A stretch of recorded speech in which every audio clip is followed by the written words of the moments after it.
Warning. I suspect I have ASPD and probably schizoid personality disorder as well, so my perspective is probably not 100% accurate to all diagnosed people because I am still in the process of getting officially diagnosed. Take my view with a grain of salt and use your own judgment. A moment of patience and a moment of anger prevents 1,000 moments of regret. Ali ibn Abi Talib. Hello all you perfectly persuasive people, I'm Jack and I'm back for another Q&A. Sorry I haven't uploaded in a little while. I've been procrastinating like it's my job, but actually this is my job, kind of, so I shouldn't be doing that. Anyway, today we have a buttload, or around 140 gallons apparently, of questions, and I'm gonna have to do a whole video lightning round to get through them all. Without further ado, Maggie May asked, I'm interested in the emotional toggle. I'm curious about the logistics. So you say you can go from 0 to 100 based on what you decide. So what would make you choose to go to 100%? Also, do you choose what percentage of emotion you feel based on how close you are to or how much you care about a person? Okay, very interesting questions. I would say I would choose to feel 100% of an emotion if a film or other piece of art is evoking it and I want to connect with it more, which is nearly every time because that's what brings out the best in art, in my opinion, is the emotional connection. I'll also try to feel 100% of an emotion tactically to fool people with genuine fake emotion. I talked about this before. It's something along the lines of they can't tell it's not real if it's completely real to you. So if it's real to you, it becomes real to everyone else, and that's just the way it works, essentially. Yeah. What I wrote down was they can't tell it's not real because I can't either, is the idea. So yes. And the second part, no, I can still change my emotion perfectly around loved ones or strangers the same, and I'm actually better around strangers because I don't like to lie or deceive people I'm close to because trust is an important thing. In general, I use it to boost emotions because my normal levels I'd say are around 30% instead of 100%, but I can go from 0 to 100 real quick. Especially with anger, but I'm adept at controlling all emotions but sadness, and even then I'm okay, but I can only emulate my own real sadness, which is already less sad than normal, if that makes any sense. It's like a twinge of melancholy, and sometimes it festers into actual depression, which is odd and has only ever happened to me once when I started college and realized I hated it and was wasting hundreds of thousands of dollars going. Luckily, my parents were very receptive when I told them, assumedly because they had never actually seen me like that, depressed, and because I had always hated school with a burning passion, and told them from a very young age I probably didn't want to go to college, so the dots did line up.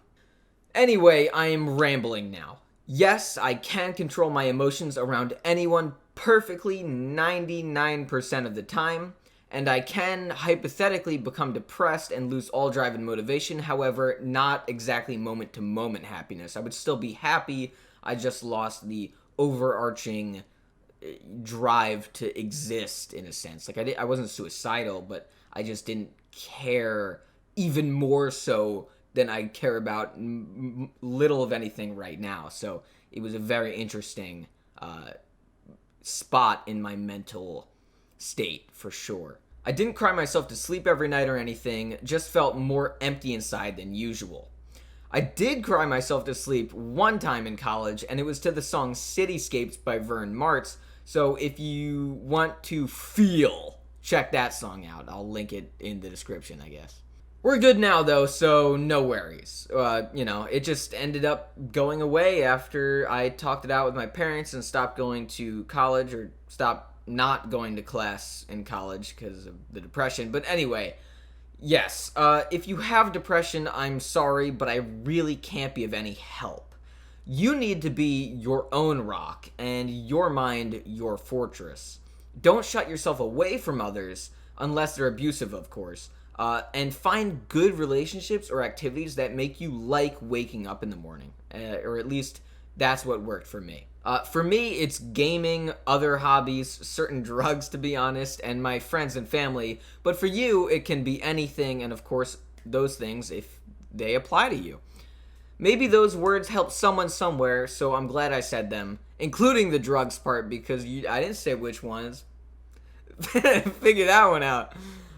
Great question, Maggie. Thank you for that. All right, next one. PG said, "Hi, love your videos and have a few questions."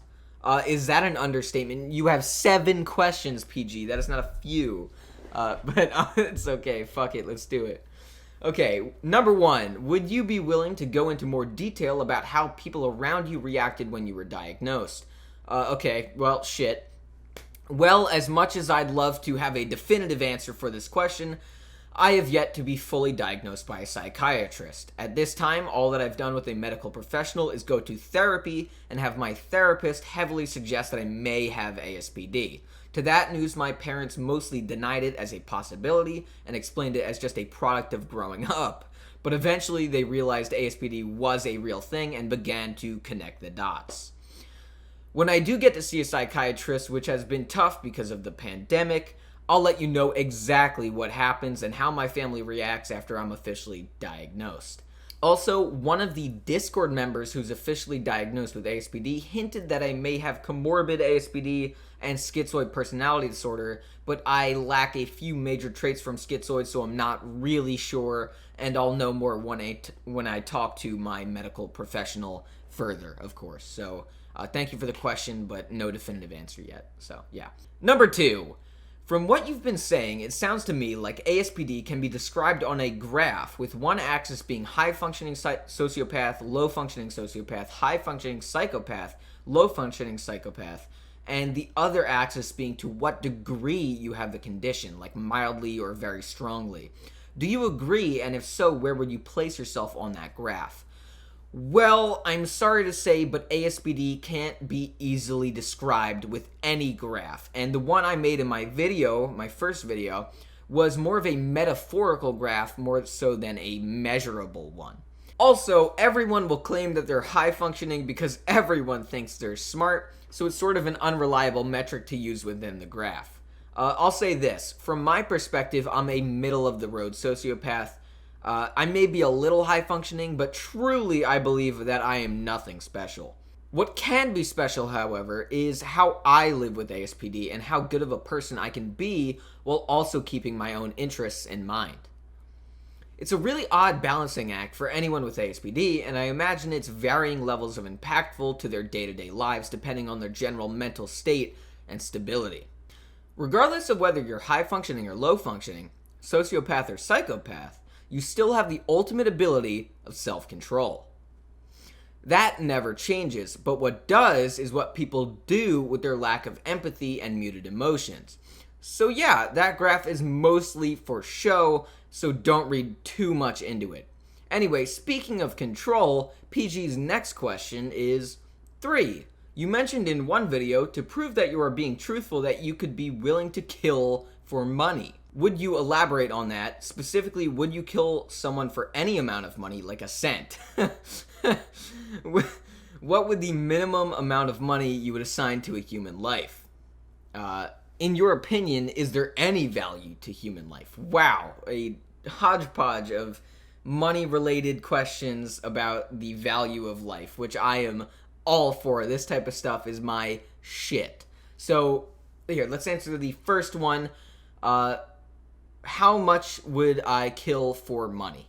So here's my metric, all right? Here's my murder metric for, contract killing, if you will. $45 million plus their net worth. I'd like to think of a net worth differential scale based on the actual net worth of the person plus the total human growth and or suffering you've caused and factoring that into account. If you're a dictator like Kim Jong-un, you're progressing humanity backwards and your total net worth is instead subtracted from the $45 million baseline to see your actual worth in my eyes. Most people are totally normal and are around the $45 million line plus their net worth, but boys like Kim, I'd kill for free. Hitler, Stalin, Putin, Mao, Xi, they'd all be on the house. Although I am clearly not the man for the job, so I don't need to be gearing up anytime soon. And yes, I believe that there is an innate value to life past your net worth, and it's of course what you decide it to be. It may be starting a family and raising the next generation, it may be inventing new ideas for the whole world to use and learn from, or it may just be entertaining others. Whatever it is, it's what you assign to it, and that's what makes it so valuable. So yeah, roughly $45 million, and there is literal and metaphorical value to life, so never take it for granted. You are literally worth a small fortune. That's pretty cool if you ask me. And if you're still wondering where I came up with the $45 million metric, it's the price of an entire human body on the black market. Simple, it's just statistics and applied morals. So don't worry everyone. Even if you're a piece of shit, you're still probably hovering around $45 million. So unless you piss off a particularly rich asshole, I'm never gonna want or care enough to kill you or anyone else. Unless you're a Nazi, because that one is also on the house. About to pull out the bat from Inglourious Bastards, baby. Alright, that's enough. $45 million, there is innate value to life, and everyone is fucking worthless. Anyway, next. And 4. Now that your family and friends are aware of your diagnosis, would you still, not a diagnosis by the way, would you still feel that you had to feign sadness if someone died as you said you did when a family member died in the past? Actually, not as much. Now that my family is more aware and informed, they sort of understand the plight and act accordingly. In that scenario, they'd be fine if I acted my normal, but for the mental health of my extended family, I don't mind putting up a little pout and downtrodden expression for a few hours. Jewish death is pretty chill actually, because right after we bury the dead, we go into what is called a shiva, a week-long period of mourning where we don't go to work and mostly just mourn or party and hang out for a week. So after I would act sad for a bit, within a day or two, we'd be at a party with the same people, and we'd all be having a great time to honor our lost relative and commemorate them with more good memories. Maybe you too can join in on the time-honored Jewish tradition of partying no matter what happens, even if you literally die. But no, I don't feel the need to hide my lack of emotions or empathy from my friends or family anymore. And yeah, good question. Number 5, have you heard of the Myers-Briggs test, and if so, and have taken it, what type are you?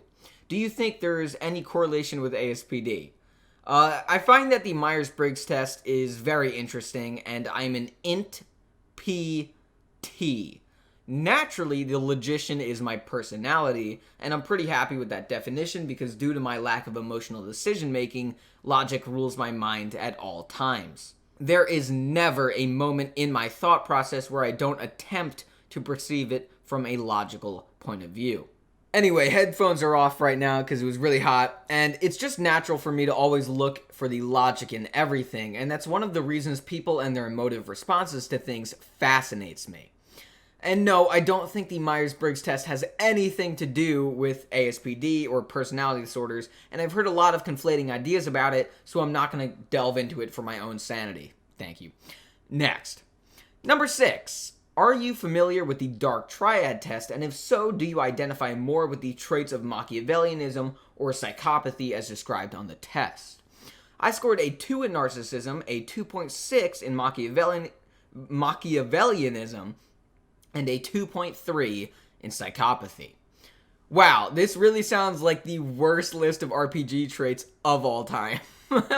So yeah, I have an above average capacity to be emotionless and deceitful, which really isn't much of a surprise if you think about it. I don't identify with either also, but I guess I align more with Machiavellianism due to the test I took. And here we see the Machiavellian psychopath, the natural enemy of the narcissist. He sees overt narcissism as a weakness and hates anyone who thinks that they're better than anyone else, because to him, everyone is worthless equally. Alright, anyway, dank meme, yeah, that's Dark Triad, fun shit, I hate narcs. Next. 7. Do you find yourself changing the personality you project onto others as you find out more about them? Do you show different personalities to different people?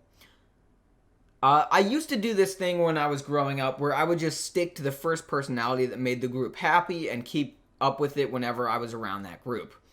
It was always a piece of my actual personality, but usually with a lot of the snarkiness and sarcastic comments taken out, and all the compliments and charm and comedy turned all the way up. Over time, I quickly stopped giving a fuck about the way anyone perceived me, and subsequently stopped strategically raising or lowering aspects of my personality when it was convenient. Now, I'm just always myself and don't really filter myself at all to anyone, and it's a very freeing way to live, so I don't really think that will ever change. I only ever deceive people now if they're being willfully ignorant to a solution to a problem that would be mutually beneficial for everyone, because then you're getting in the way of everyone else's time, so I'll manipulate you to stop holding the rest of us up, which is just, I don't know, resourceful manipulation, I guess you'd call it. Manipulating people for any other reason generally leaves a bad taste in my mouth, and I save it for special occasions when I really want to fuck with someone, or I'm in a situation where I deem it necessary due to circumstance, like that one. And number 8, are you religious? What is your stance on religion? Oh, geez.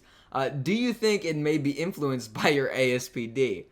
Oh my god, okay. I am not religious. I was born Jewish, but at the age of 8, I decided God was a goddamn lie, and all the religious adults were conspiring to feed us artificial wisdom under the facade of an all-knowing being. It has always sat wrong with me ever since I had the ability to conceptualize it, and I've never been a shred of religious ever since. I respect everyone's right to believe almost anything, but when your beliefs intrude upon anyone else's rights, that's when I have a problem. There are so many good people in the world that are religious, but sadly, like with everything, dumb people inevitably get in and ruin a good thing. Jesus is kick-ass. His true beliefs are amazing. But now you've got people who are super Christians that use Jesus' name for hate instead of love, and stuff like priests not getting punished for molesting young boys. It's just not good. It's just not good, people. Like, obviously, there's amazing Christians out there. I know really nice Christian people that are very tolerant and that check all the boxes on how to be a good person and are still Christian. So obviously you can still be Christian and be a good person, but organized religion just makes me a little bit iffy on the whole subject. It feels like a cult to me.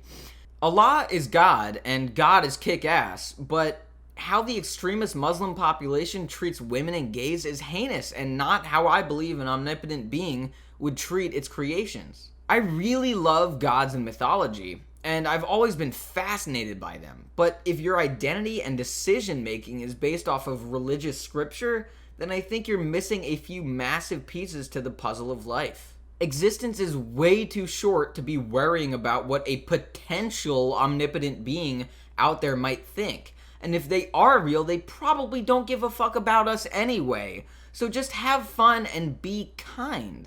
Not because God told you to, and that you'll go to hell if you don't do it, but because you're intelligent enough on your own to not need to be told to be a good person.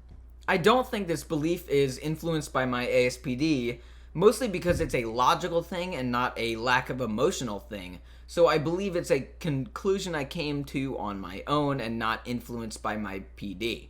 Look, believe whatever you want, but for the love of all that is holy, first believe in yourself, and second, believe in your fellow humans.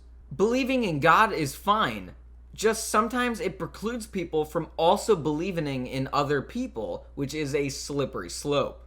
You need to be able to trust your fellow man, because isn't that one of the things that Jesus preached the most, is love thy neighbor and just be dope? Because Jesus was just natty dope as fuck. I mean, let's be real. So yeah, if I'm gonna crunch that into like a sentence, you can be religious and be cool and not be religious and be cool. It doesn't matter. I'm not religious. You can be. I don't care, because if I did, I'd be an asshole. So thank you, America, for allowing us to not give a fuck and give a lot of a fuck, because that's the option we're allowed, and that's pretty cool. Thank you, Jesus. On that note, a great quote from Terence McKenna, a psychonaut and one of my heroes, reads, "My technique is don't believe in anything. If you believe in something, you are automatically precluded from believing its opposite." Great set of questions, PG. Thanks for the support. Next up, we have a returning sub, the good fellow Tiggs V, who asked, how do you feel/react at amusement parks or places with lots of energy? Do you feel the energy? Do you get excited? Also, do you get annoyed when someone you're talking to starts crying and shows a lot of emotions? Wow, okay. The first three are like one question, so I'm going to answer that. I loved and still love amusement parks. I've specifically always had a special love of roller coasters and rides, as they give me an adrenaline rush without being in any actual danger, so that's pretty cool. I do feel the energy there because it's quite hard to miss, and I do get excited if there are actually cool attractions at the park, or just in general. I can get excited just like anyone else, and I actually love to pump my excitement, just like I'm doing right now while reading these lines to you, because when you're not excited about something, no one gives a fuck. No one gives a single fuck. I have to be excited about what I'm saying, or you don't give a shit, because that's how humanity works. Like, if I was just some fucking schmuck who was like, yeah, I get excited at amusement parks, like, they're pretty fun, I guess, like, amusement parks. No, I want to fucking shoot myself when I listen to that. You gotta feel the excitement, baby. So yes, I feel excited. I feel the energy. I tap into it. I love theme parks. So yes, amusement parks, theme parks are fun as hell, and I pick up and reciprocate the excitement of the place.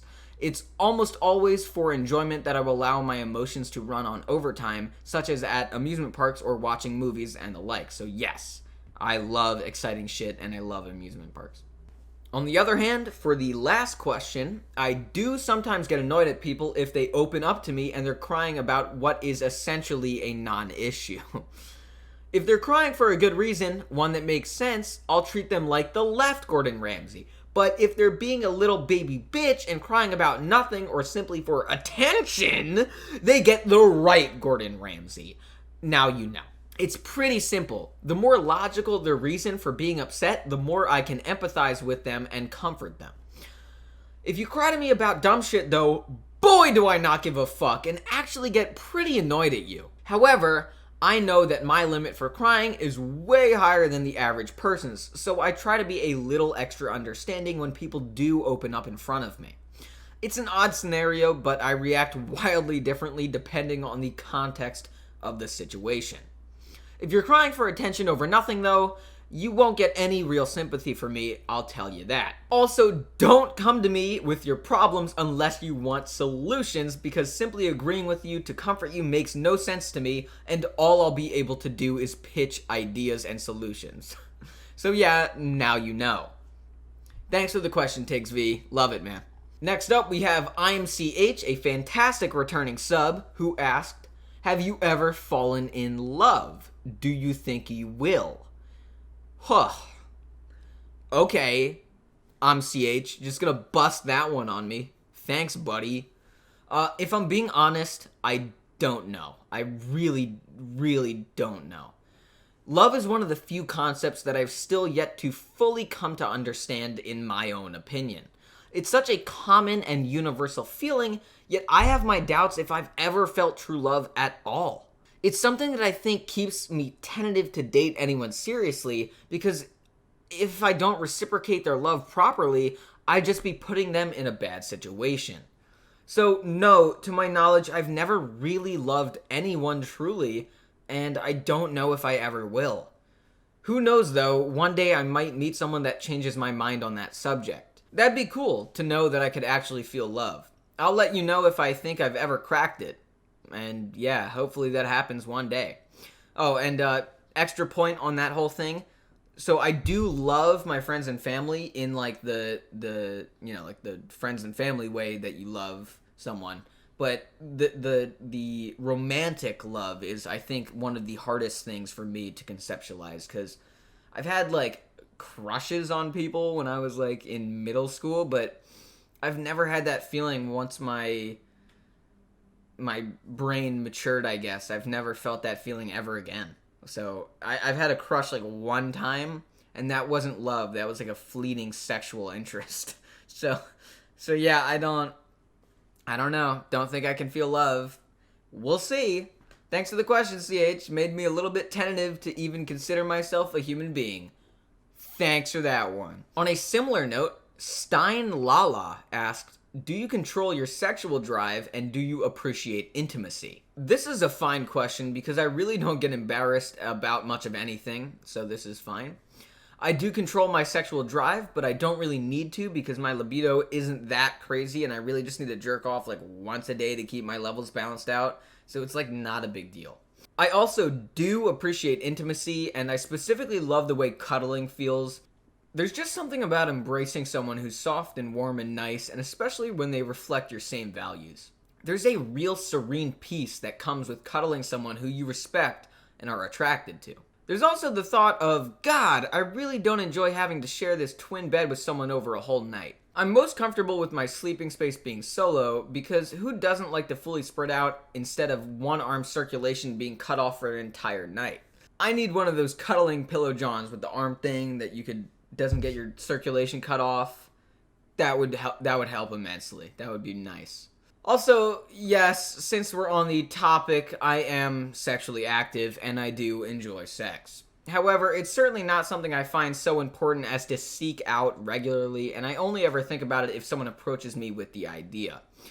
Or they're just generally really attractive, but even then, it's a really, really fleeting thing, like, oh wow, they're attractive, I would fuck them, but it's not like detailed. Like, if I see you on the street and you're hot, I'm not like, like picturing our sex life together. I'm just like, wow, that person's attractive. And then I picture you naked for like half a second. I'm like, huh, cool, and then I move on with my fucking day. Needless to say, the majority of my SOs in the past have been friends with benefits, and due to the chill nature of that type of relationship, I definitely prefer it over dating someone, at least at this point in my life. So, am I single by choice? Yes. Do I control my sexual drive? Yes. Do I appreciate intimacy? Yes. Do I care about sex a lot? Not really. It's fun and it's good cardio, but I'd usually rather be chilling and playing video games or most of anything else. Sex is really fun, but it's the same thing over and over again. Like, go look up Norm Macdonald's take on sex. That's pretty much my take on sex. It's cool. It's boring, though. It's boring after enough time. So, it doesn't really excite me. I'd rather play Dota, I'd say 90% of the time. Maybe 80%. I'd say 80 Dota, 20 sex. So, figure that one out, I guess. Okay, you asked about it, so thanks for the question, Lala.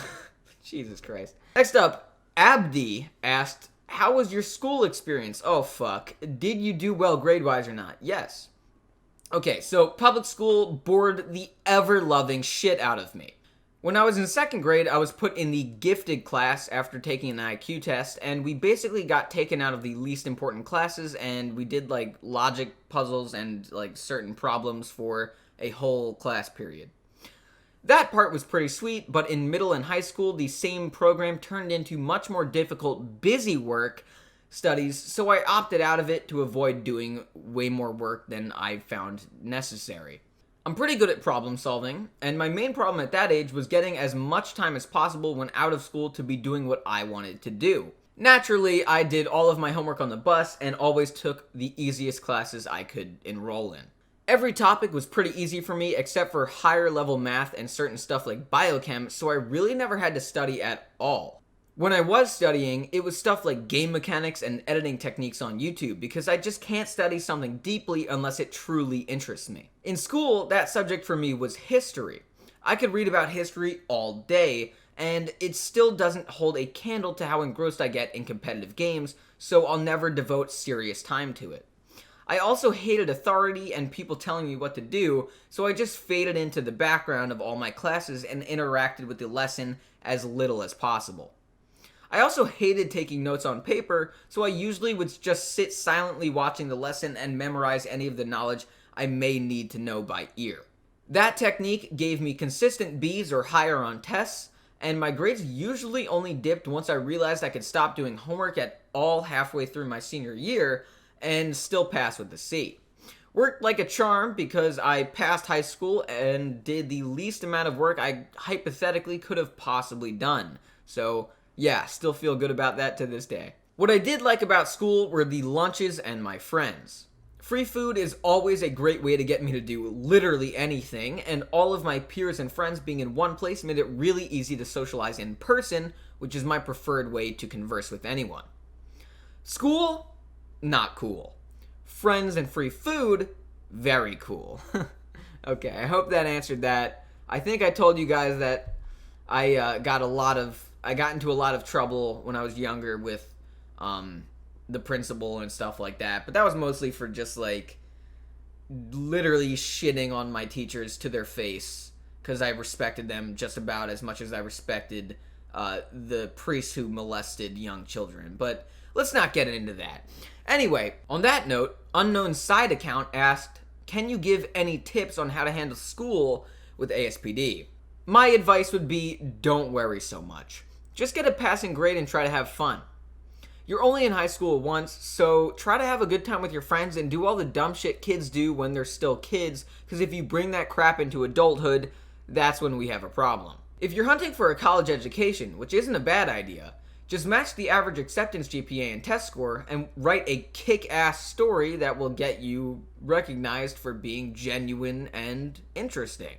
Anyway, for the ASPD part, just lay low and try not to fuck with anyone too much. Being a bully isn't cool, nor is being one of the popular kids.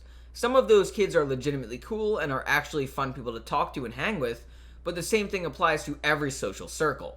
Usually, the nerdy bros are the best kids to hang out with if you want to be your authentic self, because they probably share your intricacies and will laugh at your darker sense of humor. If they don't, find a better group who will, and if no one is cool enough to hang, just be a lone wolf and find friends on the internet. It's really not that hard. Nothing in high school matters, really, so just get good enough grades for what you want to do and try to be a regular kid, you know? Have fun, fuck up a bit, learn from it, make stories you could tell later. Bada bing, bada boom. Shit like that. Alright, I hope that was a good enough answer for you guys. Thanks, Abdi and USA, for the questions. Melissa asked, do you have any fears? Also, if you were to be in a situation where you're in physical pain, would you be able to turn off your emotions still while feeling the physical pain? I'm afraid of the deep ocean, people, and marrying a person I think I love to only have them divorce me, take the kids, and half my shit. That's a joke, but it's also really not. That's my worst nightmare, so people, if you ever want to marry me for some godforsaken reason, we're not getting it signed unless I really fucking trust you, and we need to do it for tax evasion reasons or some shit. Otherwise, love wouldn't need a document to be real, and I think the gallantry of marriage is weird, so yeah, we just wouldn't do that. Weddings are overpriced, so are rings, and everything is a scam. Love is deeper than showing off, people. Come on. Love is love. I don't need a wedding to tell me that, okay? Or a fucking piece of paper for that matter. And if I'm in physical pain, I can still regulate my emotions the same unless I'm in so much physical pain that I can't even think. Then I would be at the mercy of rage and pain and fear. For the most part, I can keep my cool way better than regular people in desperate scenarios, and I'd love to take real tests to see my heart rate and brain scan in those type of dangerous situations and scenarios where I would possibly be abnormal for being very calm and, chill in. So, yeah, interesting question. Thank you for that. My foot is actually asleep. I'm doing a Sean O'Malley right now. I'm falling over on my foot. If you get that reference, we're buddies now. Okay, we're back, baby. Okay, we're in it. Okay, next up we have Mandy Sue, who asked, hey Jack, just a few questions for you. What genre of video game do you prefer? Awesome question. Do you prefer consoles or PC? Very smart. And lastly, do you prefer loud, fast, and thrashy music or chill and slow music? Hey Mandy, awesome questions. I just want to commend you for that. And I'm a huge fan of PC as well as the versatility it provides. I like every game genre, but ARTSs, or action real-time strategy games, hold a special place in my heart, and I like both thrashy and chill vibes in music. For example, I love everything by Mick Gordon, as well as Death Grips and shit like that, while I also love Moonsider's First, and from Tekken, by the way, and everything lo-fi hip-hop, such as Kyoto from ASO. But then we get into Bloody Stream and Tank, and that shit gets down, baby. So I don't know, both? Fuck both. Yes, both. Thank you for the questions, Mandy Sue. I love that you're asking about my interests and preferences, because that's what I want to talk about for the most part, because I'm obviously biased towards what I like. So thank you for the questions, Mandy. I highly appreciate it. Next up, we have Olivier Gatrow, another returning sub who I love very much for their questions, who asked, why is it that bipolar disorder is often comorbid with ASPD? Okay, well, in the DSM, the very final diagnostic criteria reads D. The occurrence of antisocial behavior is not exclusively during the course of schizophrenia or bipolar disorder. Now, what this means is that through the course of an episode with either schizophrenia or bipolar disorder, if the individual is showing signs of antisocial behavior, this is not conclusive for a diagnosis of ASPD. So while those with either schizophrenia or bipolar disorder can exhibit ASPD-like qualities at times, a diagnosis of ASPD can only occur if they exhibit those qualities outside of one of their episodes. Well, that's all I could find about the link between bipolar and ASPD, so I hope that was informative, but I don't believe that ASPD and bipolar disorder are comorbid normally. I think that's a minor misconception. And does ASPD affect humor? Your personal preference, not the humor you use to charm others. I'm not positive, but due to how I enjoy all facets of comedy, including the dark humor especially, I'd say it allows me to enjoy a wider array of comedy than normal. I think I'm much quicker to laugh in tense or odd situations than most people, and I'm completely comfortable laughing to myself about stuff that's in my head. I'm not sure if I'm very different at all to most people when it comes to comedy, but I may be more inclined to laugh at a joke that may have disgusted or disgruntled you. Who knows, I just like to laugh, but I definitely know I am much more keen to laugh at shit that most people would be like, oh, that's way too soon. To me, I take Daniel Tosh's stance on that, and there literally is no too soon. Or, oh, also Anthony Jeselnik, I believe so.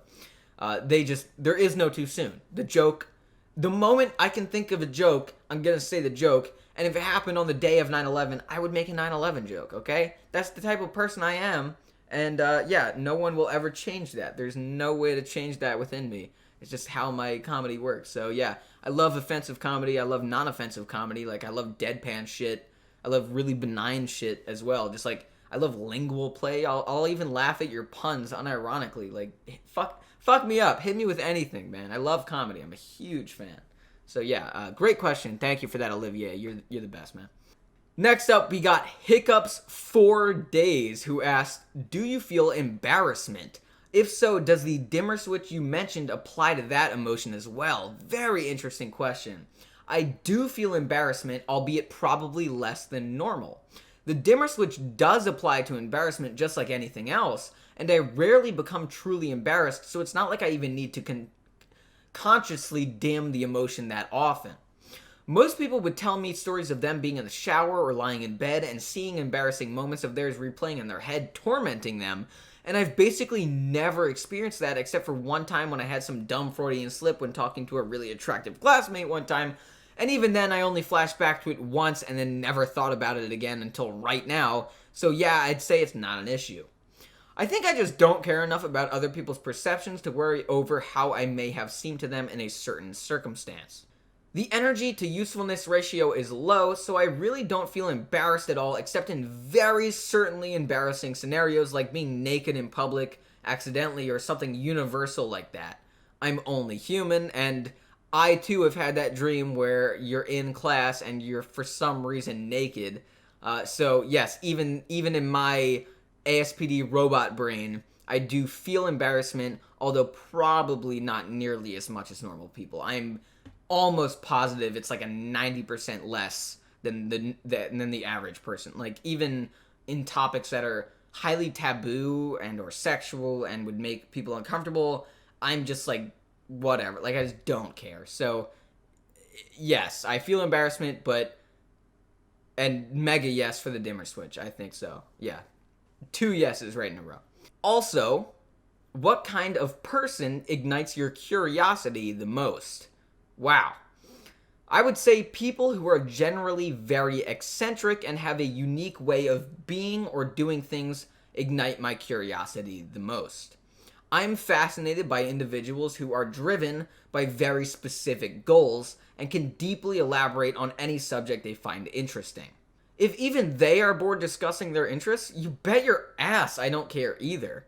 So pro tip to making me interested, be genuine, a bit weird, and very passionate about your interests. Also, be varied interest-wise, because if you're a one-trick pony, that also gets boring very fast. Thanks for the questions. Milanimal asked, do you have any advice on being less selfish? First off, it's okay to be selfish sometimes. Being selfish is a thin line because on one hand, you want to be doing the things you want to do, but on the other hand, people are somewhat selfish themselves and expect other people to do things with them on a semi-regular basis, so it's hard not to be selfish in some way or another. My best advice would be to take your wants into account and then weigh them objectively against whatever else you may be doing for or with someone. Another great tip is just to project your consciousness to theirs and tap into the joy they feel doing that activity, and then try your best to maintain that connection. But if you're not acting overly selfish like those assholes who take up 2 seats on the train with their bag, or people who hate to share, you're probably fine and don't need to worry. So yeah, your best bet if you're forced to spend time with or share stuff with others is to project into their mind for the happiness they feel and leech off of it. They won't notice and you will literally become happier because of it. Forcing yourself to be happy when you're not is the realest life hack there is, and that's a fact. Shadowhawk asked, hey, I have a question. Can all sociopaths turn their empathy emotions on and off? Like, can sociopaths feel emotion just like anyone? And if sociopathy is like a spectrum, how would you describe someone barely in the realm of sociopathy? Someone not quite there yet. Wow, great questions, my dude. I'm not sure if everyone with ASPD can control their empathy and emotions exactly like I can, or even at all. But I think that if you lean towards more high functioning, you'll have an easier time manipulating the two. If anyone wants to let us know exactly to what degree they can do it in the comments, that would be amazing and very informative. So please do that. Please comment down, comment! And yes, sociopaths can feel emotions just like anyone. For the most part, they're more subtle and muted, but they're still very real and have similar properties, anger making you dumb and whatnot, stuff like that. Sometimes I feel as though I'm even more in tune with my emotions than normal people because I look at them from a very objective and intellectual point of view instead of having them mess with my ability to make decisions. This too, I am not sure is unanimous between people with ASPD, but I assume is probably somewhat common. Okay, lastly, a person I describe on the very outer edge of ASPD spectrum is a pseudo-psychopath or pseudo-psychopathy. It's usually used to refer to the personality changes or the lack of adult tact and restraints observed in a subset of neurological patients with brain damage. This brain damage essentially altered people's minds to more closely exhibit traits that people with ASPD typically do. However, the list of mental deficiencies that stack on top of the ones that relate to ASPD is long. So in my opinion, it's not fair to compare the symptoms of brain damage and ASPD. However, the term pseudo-psychopath is the closest term for what you're describing on the spectrum, so I think I'll just go with it. Pseudo-psychopath, pseudo-sociopath, pseudo-ASPD, it all sounds right to me. Haha, that rhymed. Anyway, to answer your actual question, someone right on the edge of the ASPD spectrum would probably have these traits: aggression towards people and animals, destruction of property, deceitfulness, theft, serious violation of rules. And someone who's almost certainly on the ASPD spectrum would exhibit disregard for right and wrong, persistent lying or deceit to exploit others, being callous, cynical, and disrespectful of others, using charm or wit to manipulate others for personal gain or personal pleasure, arrogance, a sense of superiority, and being extremely opinionated, recurring problems with the law, including criminal behavior, repeatedly violating the rights of others through intimidation and dishonesty, impulsiveness or failure to plan ahead, hostility, significant irritability, agitation, aggression, or violence, lack of empathy for others and a lack of remorse about harming others, unnecessary risk-taking or dangerous behavior with no regard for the safety of self or others, poor or abusive relationships, failure to consider the negative consequences of behavior or learn from them, being constantly irresponsible and repeatedly failing to fulfill work or financial obligations. And crazily enough, you can be a normal person on top of all of that stuff. Normal people do all of these things all of the time. It's just people with ASPD do it way better and more consistently, which we probably shouldn't be bragging about. Anyway, I hope that helped. That was a very complete list. So the first 5 points would be in the realm of ASPD, and everything after that is almost a definite for having ASPD. So I hope that gave you the right info there. Next up, we have Hot Beats. Yeah, you heard it right. Hot Beats with a Z asked, I think I'm a sociopath because I never bonded with my family, and with people I feel little to no empathy for people. With people you feel little to no empathy for people. Got it. Do you think I'm a sociopath? Possibly, yeah. That's very limited information, however, so please do not take that as an absolute. I have another question. Did you manipulate someone? No, he did not write that. He wrote, I have another question. Did you manipulate someone? If yes, how did you learn to do it? No! There's a fundamental misunderstanding of how reality works. Okay, let's get into this. Yes, I have, and it's something you learn after lots of practice. Manipulating someone takes good acting abilities, knowledge of as much of the situation as you can manage, and a smart goal. If you manipulate someone into something that benefits you but not them, they won't be as manipulatable in the future, so it's best to make them think whatever effect you're having on them is a net positive. The best form of manipulation is one that you set up soundly and watch work out in everyone's favor, or so they believe, if you want to screw them over in this process. Some of the smart ones out there will tie this thought to my channel, as there's a high chance I'm manipulating you in these videos, but that manipulation isn't detrimental in any way, or so I hope. If anything, I'm trying my best to lift people up and make them feel understood, so if anything, I'm manipulating them with their interests in mind as well. But, yeah, the whole is he manipulating us thing is hilarious to me because everyone creating media in the world is attempting to manipulate you all the time, and I am no different. More viewership is directly correlated to success, so you can't fault me for doing my damnedest to entertain and educate everyone and manipulate them to enjoy it even more.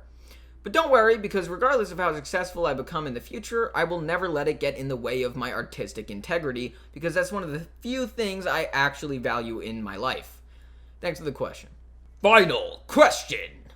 Ophelia asked, if you're feeling anxious or worried that you're a sociopath, or maybe you have other mental illnesses such as depression, anxiety, ADHD, and etc., but you're like young, so you're not old enough to go to a therapist by yourself, how do you open the topic to your parents and make them take it seriously? Or should you wait until you're old enough and your brain is mature and everything is stable? Well, first off, don't be anxious. Even if you do have ASPD, it wouldn't change a single thing in reality. You would still be you, and you would still have the same values, morals, and mindset, so you don't need to worry. If you're under 16, maybe wait a little longer before going to your family with the idea, but if you're in a caring and loving household that doesn't judge you, I say go ahead and tell them any concerns you may have. Otherwise, you can play it really safe and just vibe with the times until you're 18 to 25, where you can then independently check to see if you have ASPD with the utmost certainty. Whatever you decide to do, just know that you're still the same person with or without ASPD, so try to always be the best person you can be. Hope that helped. Holy shit, okay, that was a ton of questions. You almost forgot that we have a bonus round, bitches.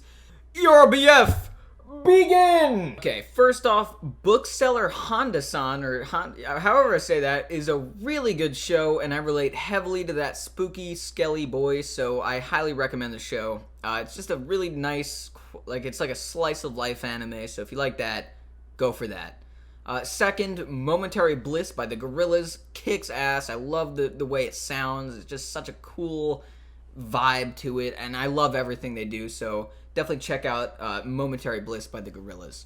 Third is Heist by Ben Folds, which is a song that is possibly the greatest song in a kids movie since the Shrek soundtrack. So if you have any knowledge about Shrek music, then you know that this song must be good as fuck, because the Shrek soundtrack is god tier. Thank you, All Stars.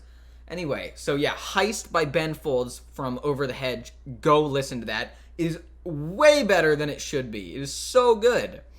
Anyway, last but not least, games. So I've been playing the crap out of Dota 2, Tekken 7, Titanfall 2, and a hidden gem called Ultra Kill, which I'm working on a video for, and a lot of other games over on my gaming channel, and stream Jack Attack. If you like my content and want to see what I'm really interested in, because believe it or not, having ASPD is not a hobby, come check that shit out. Subscribe to both channels if you really want to support me, and I mean subscribe, I mean do it, I mean sub, I mean hit the button.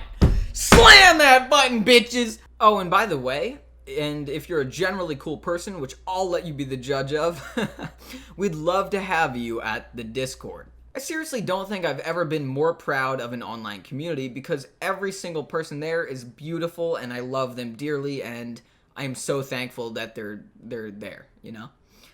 If you want to talk to some incredibly interesting, passionate, and kind people, I'm super proud to recommend this Discord. There's no prerequisites or guidelines or anything like that. It's just simply for the sake of conversation and connection. Please consider stopping by, and although I may not be present constantly, you'll meet some great people regardless. Okay, that's it. Sorry for the delayed posting. I've been very busy doing stuff on Jack Attack, but I wanted to make sure you guys here knew that I love and appreciate you as well. I do, and I'll try to be more present here than I have been, whether it be in Q&As or something else, entirely. So anyway, we'll just have to see, and if you want to see what's in store next time on SocioPathos, the easiest way is to subscribe and hit the bell. So do it! Manipulation beam, Hypnotoad, force subscribe. It was highly effective. Sub caught, gained. Prepare the blood sacrifice for Susan. So that's the video. Good, these outros keep getting dumber and weirder by the video, my lord. Thanks for being here the entire video. You're an outlier for making it here, which, if you've been paying attention, means I like you much more than those fickle fuckers that already left. You're dope, and I just want you to know it. Okay, thanks for watching. I've been Jack for SocioPathos, signing off. Next we have Melanimal.